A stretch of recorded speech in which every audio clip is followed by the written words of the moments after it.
وجعلنا من الماء كل شيء حي أفلا يؤمنون وجعلنا في الأرض رواسي أن تميد بهم وجعلنا فيها فجاجا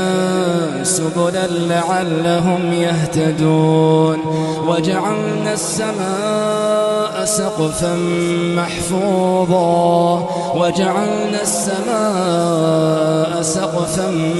محفوظا وهم عن آياتها معرضون وهو الذي خلق الليل والنهار والشمس